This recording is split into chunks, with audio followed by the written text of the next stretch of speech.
For me, it's a cause of some upset that more Anglophones don't enjoy language.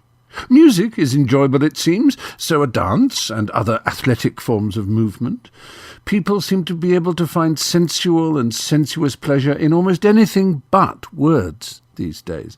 Words, it seems, belong to other people. Anyone who expresses themselves with originality, delight and verbal freshness is more likely to be mocked, distrusted or disliked than welcomed. The free and happy use of words appears to be considered elitist or pretentious. Sadly, desperately sadly, the only people who seem to bother with language in public today bother with it in quite the wrong way. They write letters to broadcasters and newspapers in which they are rude and haughty about other people's usage, and in which they show off their own superior knowledge of how language should be. I hate that, and I particularly hate the fact that so many of these pedants assume that I'm on their side. When asked to join in a "let's persuade this supermarket chain to get rid of their 5 items or less" sign, I never join in. Yes, I am aware of the technical distinction between less and fewer, and between uninterested and disinterested, and infer and imply and all the rest of them, but none of these are of importance to me. None of these are of importance, I said there. You'll notice the old pedantic me would have insisted on none of them is of importance. But I'm glad to say I've outgrown that silly approach to language.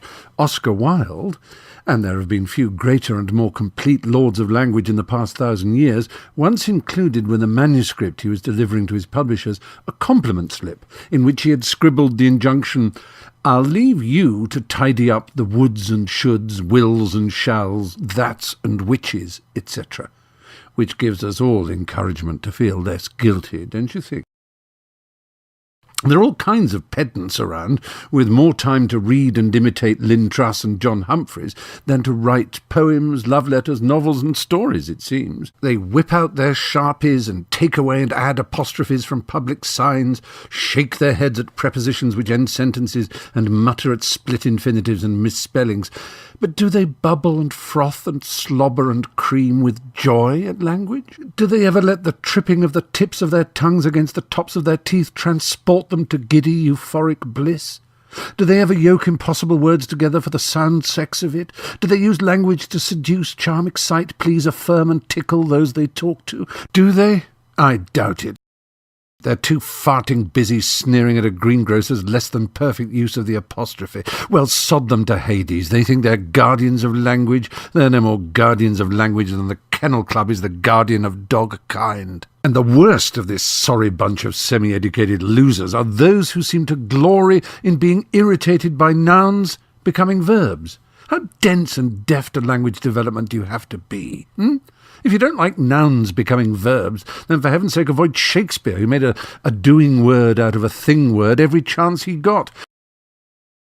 He tabled the motion and chaired the meeting in which nouns were made verbs. I suppose new examples from our time might take some getting used to.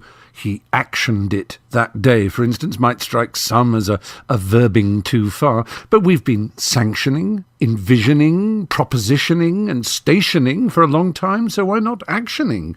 Because it's ugly, whinge the pedants. Well, it's only ugly because it's new and you don't like it. Ugly in the way Picasso, Stravinsky and Eliot were once thought ugly, and before them Monet, Mahler and Baudelaire. Pedants will also claim, with what I'm sure is eye-popping insincerity and shameless disingenuousness, that their fight is only for clarity.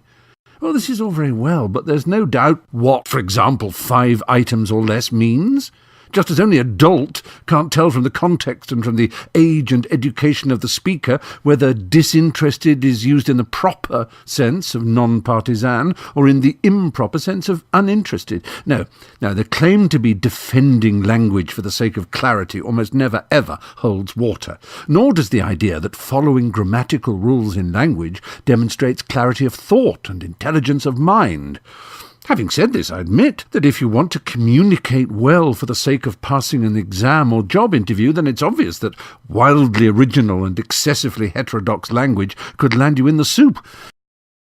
I think what offends examiners and employers when confronted with extremely informal, unpunctuated and haywire language is the implication of not caring that underlies it. You slip into a suit for an interview and you dress your language up too. You can wear what you like linguistically or sartorially when you're at home or with friends, but most people accept the need to smarten up under some circumstances.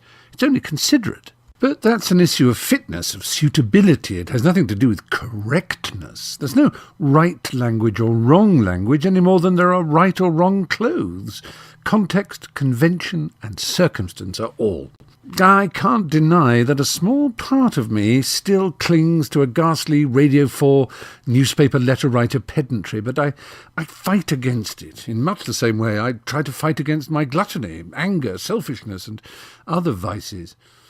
I must confess, for example, that I find it hard not to wince when someone aspirates the word, and it is a word, H-A-I-T-C.